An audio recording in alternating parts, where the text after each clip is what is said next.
और ख़ास तौर पर जब किसी को रोज़े की हालत में गुस्सा आता तो सब समझ जाते हैं कि इसे रोज़ा लग रहा है। वैसे तो रोज़ा लगने के बहुत से रीज़न हो सकते हैं, पर एक ये भी है।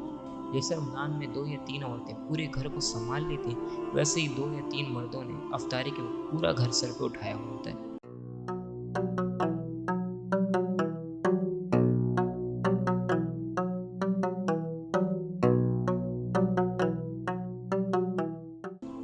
अक्सर हम लोग रमज़ान के बाद भी अपनी बुरी आदतों से बच नहीं पाते, और कुछ ऐसे हैं जो रमज़ान में भी नहीं बदलते।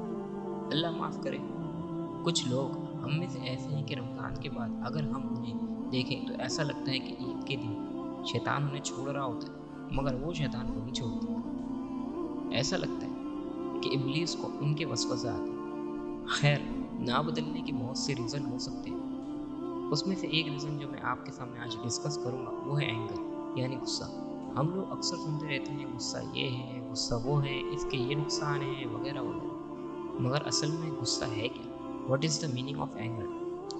मैंने जितना इसके बारे में पढ़ा, जितना सर्च किया, तो मुझे मालूम हुआ कि गुस्सा दिल की एक ऐसी फीलिंग, एक ऐसे एहसास का नाम है जिससे आपकी तबीयत पर उदासी, चिड़चिड़ापन, नाराज़गी, बेचैनी और आपको एक ऐसी तकलीफ का एहसास होता है जो आप अपने अंदर महसूस करते हैं, उससे पसंद नहीं करते और उसका इजहार करना चाहते हो। जैसे चिल्लाकर, नाराज़गी दिखाकर, लड़कर वगैरह। और याद रखें, गुस्सा आना बुरा नहीं होता, बल्कि गुस्से का इजहार कभी कभार बुरा हो सकता है। गुस्से का अगर आप इजहार ना करें तब भी अक्सर पता चल जाता है कि आप एंग्री फील कर रहे हैं। जैसे आपकी बॉडी लैंग्वेज, आपके बात करने का अंदाज, आपके वर्क में एक अजीब सा चेंज आता है, वगैरह वगैरह। और ख़ास तौर पर जब किसी को रोज़े की हालत में गुस्सा आता तो सब समझ जाते हैं कि इसे रोज़ा लग रहा है। वैसे तो रोज़ा लगने के बहुत से रीज़न हो सकते हैं, पर एक ये भी है। जैसे रमज़ान में 2 या 3 औरतें पूरे घर को संभाल लेती हैं, वैसे ही 2 या 3 मर्दों ने अफ्तारी के वक्त पूरा घर सर पे उठाया हुआ होता है। इसी तरह कुछ लोग काम पर अपने एम्प्लॉय पर गुस्सा उतारते हैं और एम्प्लॉय अपना गुस्सा दूसरों पर। और कुछ लोग रोड पर अपना गुस्सा निकालते हैं, यानी बाहर जैसे कोई उनके सामने से अचानक आकर गुजर जाए और उसे गाली देकर अपना रोज़ा ख़राब करते हैं। फिर थोड़ी देर बाद याद आया कि मैं तो खुद रॉन्ग आ रहा था। फिलहाल अक्सर गुस्से से बचना चाहिए, क्योंकि इससे आप सही तरीके से सोच समझ कर बात नहीं कर पाते। वक्ती तौर पर आप सिचुएशन को गुस्से से निकाल लेते हैं, काम कभी कभी बन जाते हैं, लेकिन अक्सर बिगड़ जाते हैं। गुस्से से आपकी बात करने की तमीज़ ख़त्म हो जाती है। आप बड़े छोटे वगैरह का अदब लिहाज नहीं कर पाते, और अक्सर हम गुस्से में अपना नुकसान कर बैठते हैं। जैसे किसी को गुस्सा आया, फिर वो गुस्से में घर से बाहर जा रहा है, लेकिन चाबी नहीं मिल रही, ज़ोर ज़ोर से दरवाज़ा खोलने की कोशिश कर रहा है।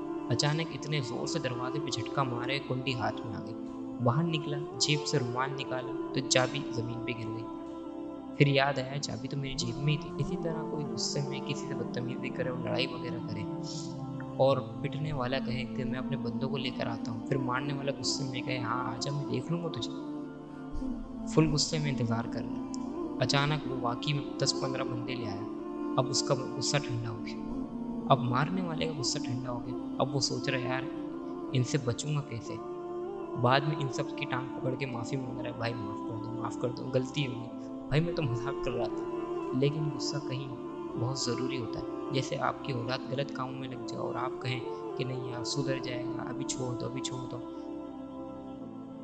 फिर आप बाद में उसे समझा कर थक जाते हैं, पर वो नहीं मानते। इसी तरह आपके घर की हिफाज़त का मामला है, आपकी बहन-बेटी की इज़्ज़त, हया का मामला है, और हम तमाशा देखें, जालसाज़ों को हमारा घर बर्बाद करने दें। यहाँ गुस्सा दिखाकर सख्ती करना ज़रूरी है, प्यार से समझाना भी ज़रूरी है, और सिचुएशन के हिसाब से गुस्सा भी ज़रूरी है। इसी तरह कोई हमारी मज़हब, हमारे अकायद, हमारे नज़रियात, हमारे तहज़ीब और रिवायत वगैरह को नुकसान पहुँचाए और हमारे चेहरों पर गुस्से से गैरत के आसार भी नज़र न आए, ये क्या बात हुई? हुज़ूर सल्लल्लाहु अलैहि वसल्लम एक जगह से गुजर रहे थे। आपने कुछ लोगों को देखा जिनकी तबीयत चेंज थी, उनकी रूटीन से हटकर। आपने पूछा, ये कौन लोग हैं? अर्ज़ की, या रसूल अल्लाह सल्लल्लाहु अलैहि वसल्लम, ये पहलवान हैं, और ऐसे पहलवान हैं जो कभी नाकाम नहीं होते, अपने हर मुकाबले में कामयाब होते हैं। आपने फरमाया, मैं तुम्हें ना बताऊं पहलवान कौन होता है? अर्ज़ की, हुजूर बताएं आप। आपने फरमाया, बड़ा पहलवान वो होता है जो गुस्से के वक्त अपने आप को काबू में रखे। गुस्से के वक्त अपने आप को काबू में रखना, कंट्रोल करना मुश्किल तो होता है, پر جو کر لے وہی اصل طاقتور ہے۔ غصہ حرام ہے پر ہر جگہ نہیں۔